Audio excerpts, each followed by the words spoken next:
Hello mga kaanti ko! Isang cooking series na naman ay matutunghayan ngayong araw dahil ngayong araw magluluto tayo ng Bicol Express with a twist. So ngayon ay magigisa tayo ng bawang at ng sibuyas.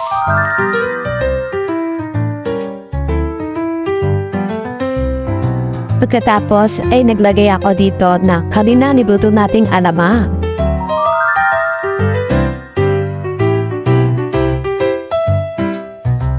Pagkatapos ay hinulog ko na rin ang ating baboy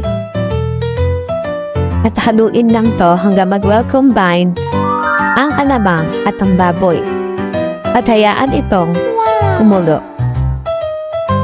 Pagkatapos ay maglagay ng paminta, halu-haluin lamang at hayaan kumulo ulit.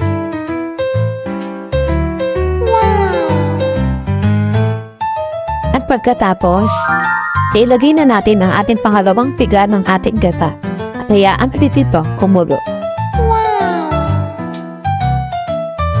Pagkatapos ng ilang minuto ay nagdagay ako ng kaunting suka para hindi madaling mapanis ang ating Bicol Express. Pagkatapos ay atin itong halu-haluin at hayaan ulit na kumulo.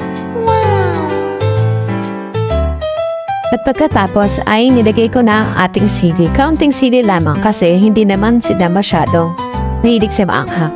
At pagkatapos ay inilagay ko na rin ang unang piga ng gata at aking hinalo-halo ito. At hinayaan ulit na kumulo.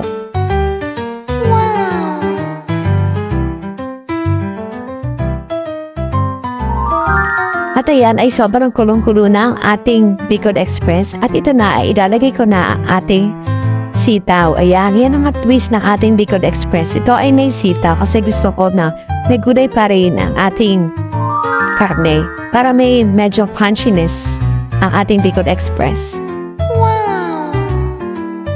So, pakuluin lamang na ilang minuto at meron ka ng masarap na Bicol Express. Tara, kain na tayo! Thank you for watching!